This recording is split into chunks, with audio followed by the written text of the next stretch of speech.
We're going to have Brian read first.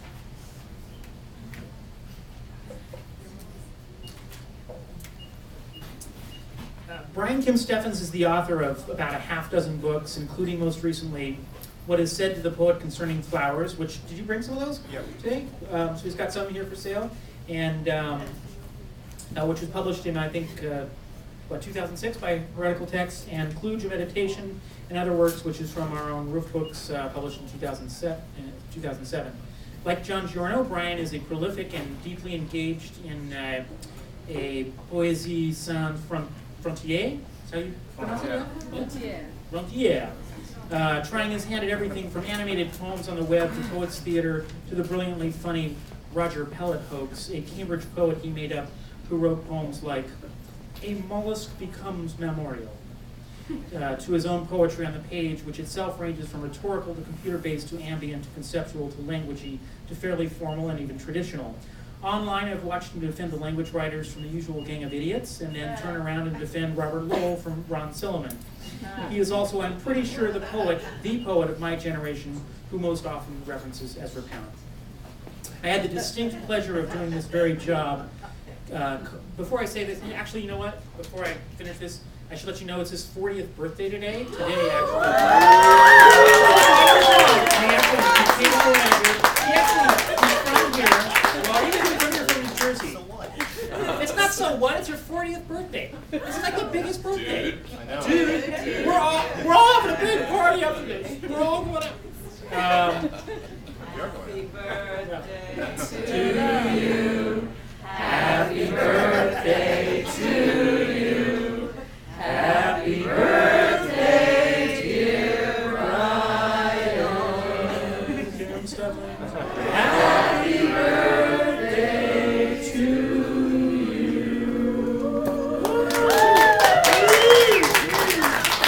It's gonna look great on YouTube. He actually, one of my favorite birthday parties of all time was that was your birthday party, wasn't it? Was it a karaoke party? Was that your birthday? Was it karaoke? It was indeed, Then it yes. was my birthday. Not too far from here. It was like an amazing karaoke party down the street from here. And that was your 35th. No. Was it? Maybe. 30th. 30th. Good Lord. All right, I had the distinct pleasure of doing this very job, co-curating the Segway series with Brian for at least the first 2 years after the series moved from Double Happiness here to the BPC, which I think was 2000 or 2001, something like that, where we came up with lineups that I like to think were as diverse and surprising as his own poetry. It's a great pleasure to welcome him back. The Kim Stefans sneak attack is now in progress. Be not upset. Just velvety and dark slashes and dreams. Please help me welcome Brian to the stage.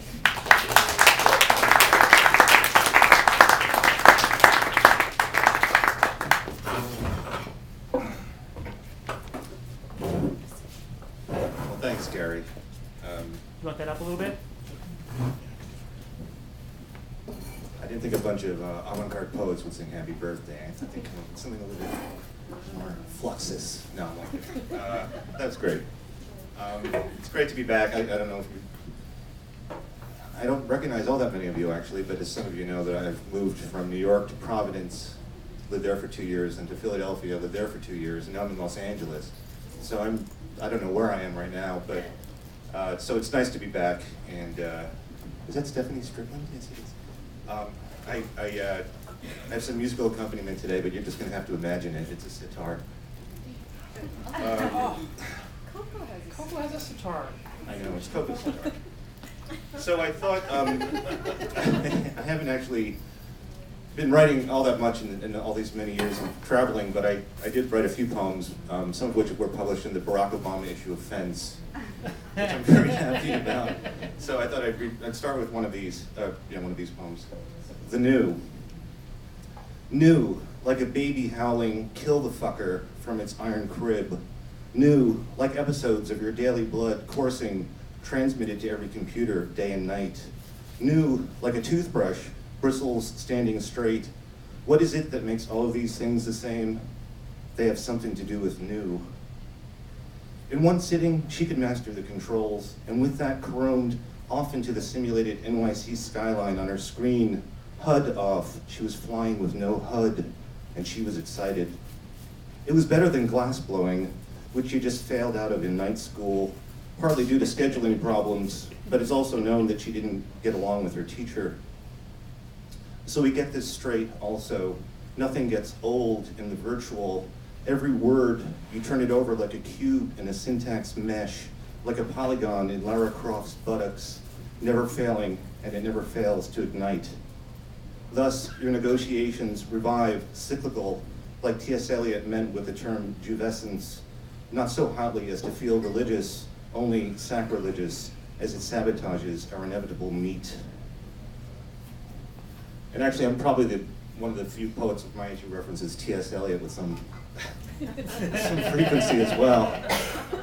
Probably not as much as I reference Morrissey and Ezra Pound, but